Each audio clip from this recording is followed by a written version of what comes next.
Welcome to Mega Nine TV.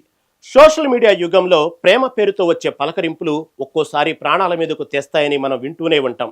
కానీ ఇప్పుడు మహారాష్ట్రలోని అమరావతి జిల్లాలో వెలుగు చూసిన ఉదంతం వింటే ఒళ్ళు గొగ్గురుపోవడం ఖాయం. ఏకంగా 180 మంది అమాయక యువతుల జీవితాలను ఒక కిరాతకుడు బలి తీసుకున్నాడు. ప్రేమ పేరుతో వలవేయడం, నమ్మించి గొంతు కోయడం, ఇది ఒక వ్యవస్థీకృత నేరంగా మారిపోయింది. అసలు అమరావతి బ్లాక్మెయిల్ కథేంటి? ఒకే వ్యక్తి ఇంతమందిని ఎలా మోసం చేయగలిగాడు? ఈ రాకెట్ వెనుక ఉన్న అసలు సూత్రధారి ఎవరు?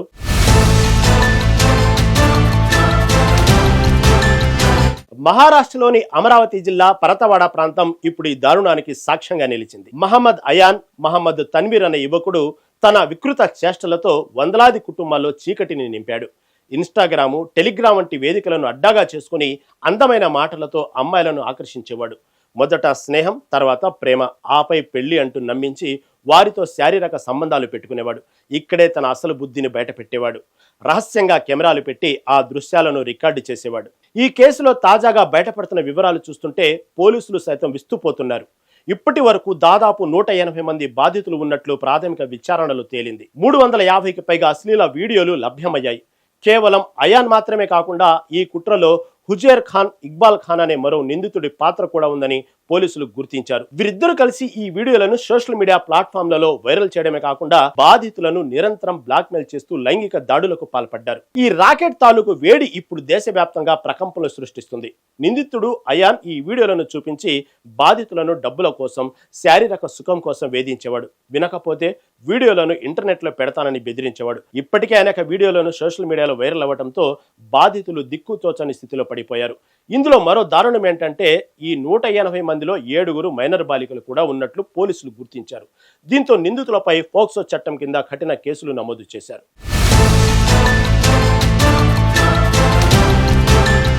ప్రస్తుతం నిందితుడు మహమ్మద్ అయాన్ పోలీసుల కస్టడీలో ఉన్నాడు. స్థానిక కోర్టు అతనికి 7 రోజుల పోలీసు రిమాండ్ విధించింది. అమరావతి జిల్లా ఎస్పీ విశాల్ ఆనంద్ ఈ కేసును అత్యంత ప్రతిష్టాత్మకంగా తీసుకున్నారు. నిందితుడు డిలీట్ చేసిన డేటాను రికవరీ చేయడానికి సైబర్ నిపుణుల సహాయం తీసుకుంటున్నారు. అయితే పరువు పోతుందన్న భయంతో బాధితులు ఫిర్యాదు చేయడానికి వెనకాడుతున్నారు.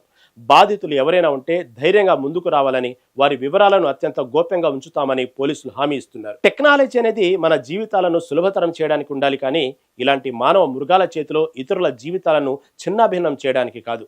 అపరిచితులతో స్నేహం చేసేటప్పుడు, వ్యక్తిగత విషయాలను పంచుకునేటప్పుడు ఎంత అప్రమత్తంగా ఉండాలో ఈ ఘటన మనకు హెచ్చరిక జారీ చేస్తుంది. నేరస్తులు శిక్ష నుంచి తప్పించుకోలేరు, కానీ అంతకంటే ముందే మన జాగ్రత్తలో మనం ఉండటం అవసరం. ఖచ్చితంగా ఈ సంచలన కేసులోని మరిన్ని కీలక కోణాలను విశ్లేషిస్తూ అదే కాపీ రైటింగ్ ప్యాటర్న్ లో మరికొన్ని యాంకర్ సెగ్మెంట్లను ఇక్కడ పొడిగిస్తున్నాను.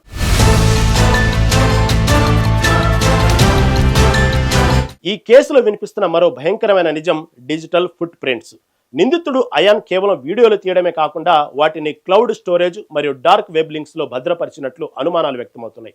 అంటే నిందితుడు పట్టుబడ్డాడు, కానీ ఆ వీడియోలు ఇంకా ఇంటర్నెట్ లో ఎక్కడో ఒక చోట సజీవంగా ఉండే ప్రమాదం ఉంది. సైబర్ క్రైమ్ నిపుణులు హెచ్చరిస్తున్నట్లుగా ఒక్కసారి ఒక అసభ్యకర వీడియో ఇంటర్నెట్ లోకి వెళ్తే దానిని పూర్తిగా తొలగించడం దాదాపు అసాధ్యం. ఈ క్రమంలోనే పోలీసులు డిజిటల్ ఎవిడెన్స్ కోసం గాలిస్తున్నారు. నిందితుడు తన ఫోన్లోని డేటాను ఫార్మాట్ చేసినా ఫోర్నికల్ ల్యాబ్ల సహాయంతో ప్రతి ఒక్క వీడియోను వెలికితీసి దాని వెనుక ఉన్న నెట్వర్క్ను ఛేదించాలని చూస్తున్నారు. ఇక ఈ వ్యవహారంలో తల్లిదండ్రుల పాత్ర కూడా చర్చనీయాంశమవుతుంది. స్మార్ట్ ఫోన్ చేతిలో ఉంది కదా అని పిల్లలు ఏం చేస్తున్నారో పట్టించుకోకపోవడం ఇలాంటి ఘోరాలకు దారితీస్తుంది.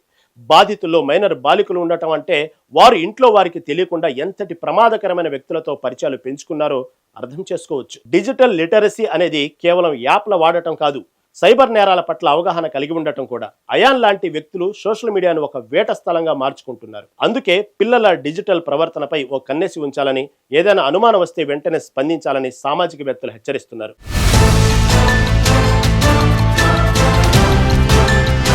చివరిగా ఈ కేసు కేవలం అమరావతికి మాత్రమే పరిమితం కాదు. ఇది ఒక దేశవ్యాప్తంగా ఉన్న ప్రతి ఒక్క స్మార్ట్ ఫోన్ యూజర్ కు ఒక హెచ్చరిక. నిందితుడిపై ఫోస్కో మరియు ఐటీ చట్టం కింద కఠినమైన సెక్షన్లు నమోదు చేసినప్పటికీ బాధితులైన 180 మంది అమ్మాయిల భవిష్యత్తు ఇప్పుడు ప్రశ్నార్థకమైంది. వారు సమాజంలో తలెత్తుకుని తిరగాలంటే చట్టపరమైన చర్యలతో పాటు సామాజిక మద్దతు కూడా అవసరం. ఇటువంటి నేరస్తులకు ఉరిశిక్ష పడితేనే మరో అయాన్ పుట్టకుండా ఉంటాడనే డిమాండు సోషల్ మీడియాలో మిన్నంటుతుంది. చట్టం తన పని తాను చేసుకోపోతుంది, కానీ మన భద్రత మన